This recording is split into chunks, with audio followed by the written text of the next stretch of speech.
Dans cette édition, le Premier ministre attribue à la démocratie les nombreuses critiques à l'endroit des nouveaux ministres et voit également dans ses commentaires l'intérêt des citoyens pour la vie publique.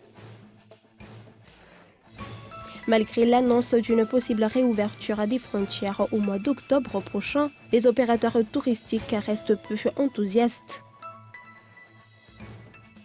À l'un de l'actualité internationale, le Premier ministre israélien Naftali Bennett, porté au pouvoir en juin pour remplacer Benjamin Netanyahu, sera reçu ce jeudi par le président américain Joe Biden.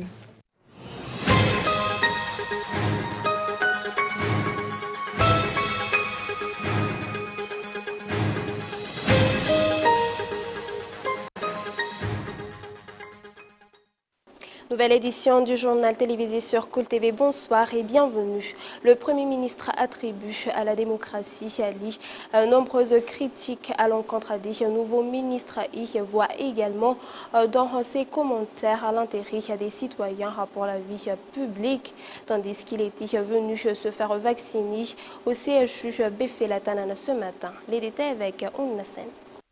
Questionné sur les nombreux commentaires que ces nouveaux ministres ont essuyés depuis leur nomination, le Premier ministre a mis ses secrétaires sur le compte d'une démocratie effective, en ajoutant cependant qu'il faut laisser travailler les ministres.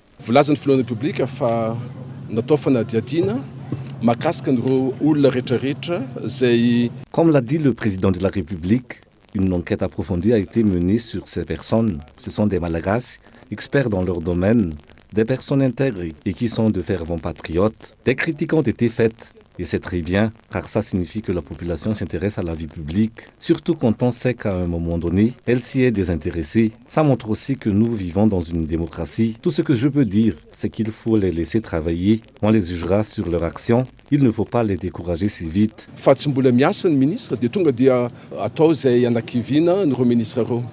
Ces propos ont été recueillis alors que le Premier ministre était présent au centre de vaccination CHU Befelatanana pour se faire administrer le vaccin Johnson des laboratoires Johnson & Johnson. À cette occasion, il a tenu à réitérer la confiance de l'État en la vaccination.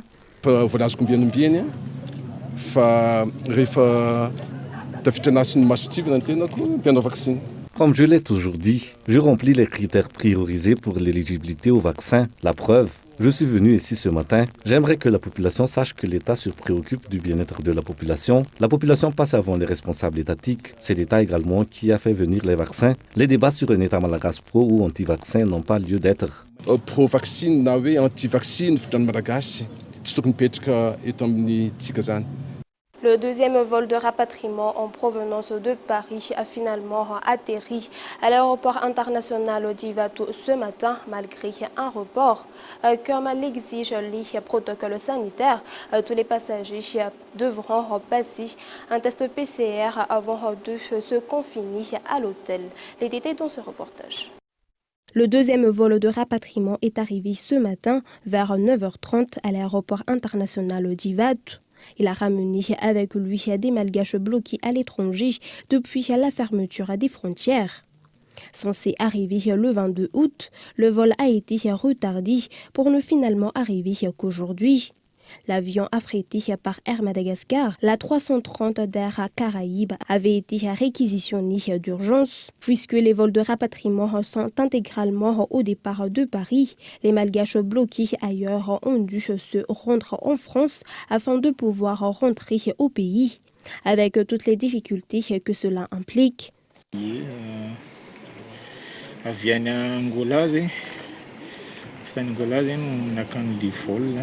Nous venons d'Angola, nous y étions pour le travail. Nos contrats de travail sont arrivés à terme vers la fin du mois de juillet. Ça a été dur parce que nous avions intégralement payé de notre poche. On aurait dû être pris en charge par nos compagnies, mais parce que nous étions plus sous contrat, nous avons dû payer par nous-mêmes. Surtout que les billets ont dû être achetés ici.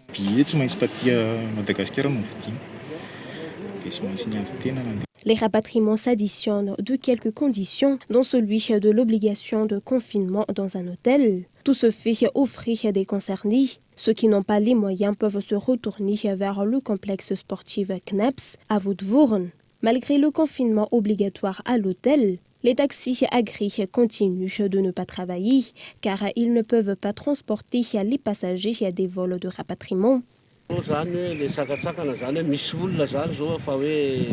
Des gens auraient dû prendre le taxi, mais les responsables ont refusé et leur demandent d'appeler leur hôtel, qui ne sont d'ailleurs pas à la portée de tous. On se demande bien ce qu'on fait ici finalement.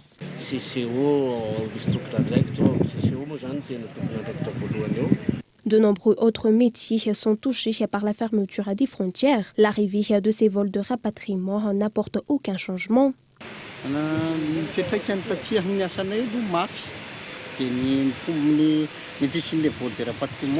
Ça a durement impacté notre travail. L'existence des vols de rapatriement n'a pas changé grand-chose. On se réjouit déjà du peu qu'on a. Selon l'organisation établie, pour travailler, nous devons mettre des protections, des gants, des masques et nous sommes tous vaccinés. Par ailleurs, le ministère des Affaires étrangères a fait savoir que les demandes de rapatriement se feront à partir d'aujourd'hui sur le site du ministère www.diplomatie.gov.mg par rapatriement 2021. L'adresse mail fampoudine2021@diplomatie.gov.mg n'est donc plus opérationnelle. Après ce vol, il ne reste plus que 3 autres, prévus le 28 août, le 10 septembre et le 19 septembre. Le déploiement des vaccins contre le Covid-19 se poursuit. À ce jour, 213 sites de vaccination sur les 744 que compte le pays a reçu leur lot de vaccins. Le vaccin Johnson devrait également être disponible au grand public dans très peu de temps. Les détails avec Ounlassen. L'administration du vaccin Johnson suit son cours sur le site de vaccination du CHU Bifelatanan pour les personnes devant sortir bientôt du territoire. Jusqu'à maintenant, 3500 personnes se sont fait vacciner.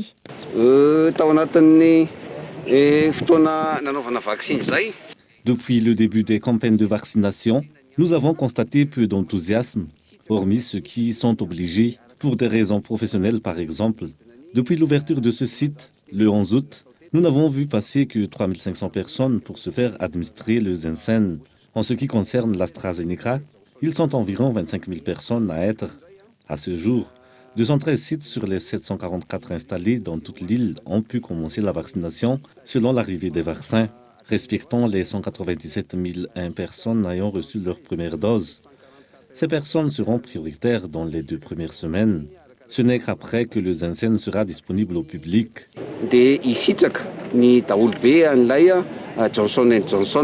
Si on en croit toujours le directeur du programme élargi de vaccination, le ministère de la Santé se prépare déjà à la possible réouverture des frontières.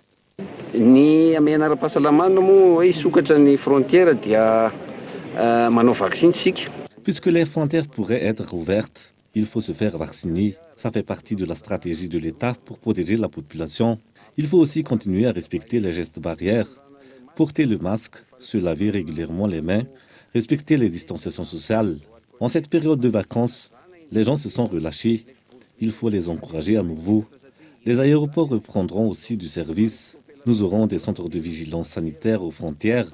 Nous appliquerons la mise en quarantaine et les tests avant de valider l'entrée d'une personne sur le territoire. Selon les informations communiquées, les personnes désireuses d'obtenir un certificat sanitaire électronique muni d'un QR code doivent faire la demande. Malgré l'annonce d'une possible réouverture des frontières au mois d'octobre prochain, les opérateurs touristiques restent peu enthousiastes. À en croire la Confédération du tourisme à Madagascar, les autorités pourraient revenir sur cette décision. Le cas échéant, les économistes prédisent une relance économique lente et pénible. Les détails avec Michel Aranazon. Les réactions se succèdent suite à l'annonce des autorités qui envisagent l'éventualité de rouvrir les frontières du pays au mois d'octobre. Les réactions sont mitigées du côté des acteurs du tourisme qui estiment que les autorités doivent encore se raviser.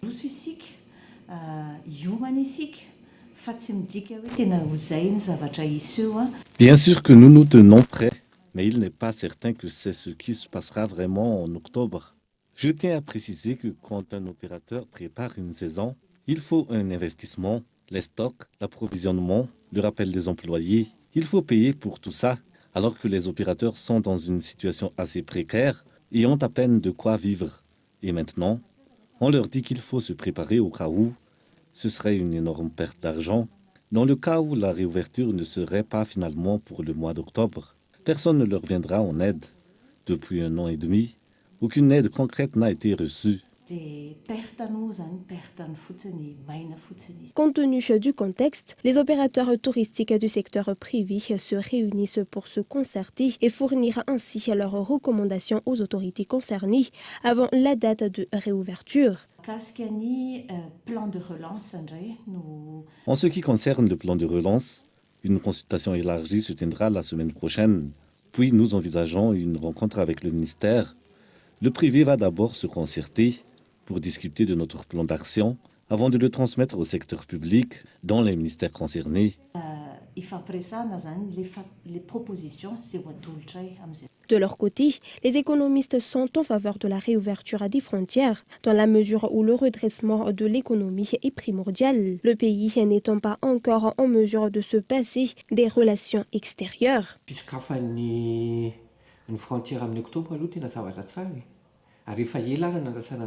La réouverture des frontières est une très bonne chose.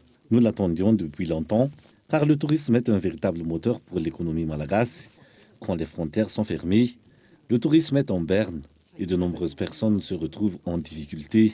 Ça ne touche pas seulement des emplois directs, mais également les emplois indirects. Les guides, les fournisseurs, tout le monde est en difficulté. Dans le sud, par exemple, tout le monde doit être conscient du fait que le tourisme est l'un des moteurs de notre économie et qu'il faut ouvrir nos frontières. De plus, nous ne produisons pas grand-chose. Nous importons.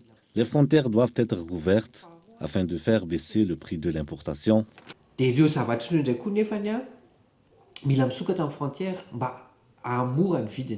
Le secteur du tourisme contribue à hauteur de 15% du PIB de Madagascar. À l'heure actuelle, la fermeture des frontières a supprimé près de 40 000 emplois. Un tout autre sujet, les représentants du personnel administratif et technique de l'université de Fianarantsoa ont rencontré les responsables du ministère de l'enseignement supérieur concernés par leurs revendications. S'étant spécialement déplacé à Antananarivo à cette occasion, aucun consensus n'a été trouvé. Les détails avec Henri Florian. La situation reste toujours ainsi tendue entre le personnel administratif et technique de l'université de Fianarantsoa et le ministère de l'enseignement supérieur. Le représentant des manifestants de Fianarantsoa se sont déplacés à Antananarivo pour rencontrer les responsables au sein du ministère de tutelle. Aucune résolution n'est ressortie de leur entrevue.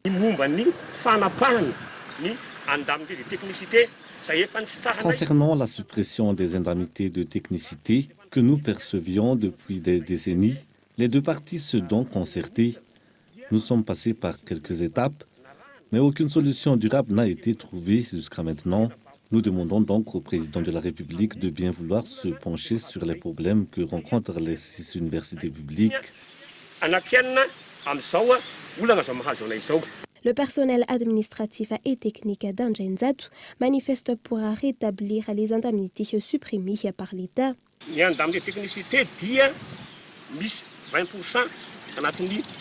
indemnités de technicité constituent 20% de notre salaire. Chaque université a son pourcentage. L'ensemble du PAT est censé le percevoir. Nous ne le recevons plus depuis 2 mois et ça remonte à plusieurs mois dans certaines universités. C'est la raison de notre interpellation. Parce que cette suppression impacte gravement sur notre salaire. Certains ont contracté des prêts à la banque, par exemple, et il y a aussi la rentrée des classes qui arrive. La grève du personnel administratif et financier de l'université risque de s'intensifier sans solution concrète. À l'heure actuelle, les affaires courantes au sein de l'université ont cessé. Passons maintenant aux actualités internationales. Le Premier ministre israélien Naftali Bennett, porté au pouvoir en juin pour remplacer Benjamin Netanyahu, sera reçu ce jeudi par le président américain Joe Biden. Les discussions devraient principalement s'articuler autour de la lutte contre le programme nucléaire iranien et le renforcement du soutien des États-Unis à Israël. Les détails sur les images de France 24. Et les sujets de discussion entre les deux hommes ne manquent pas.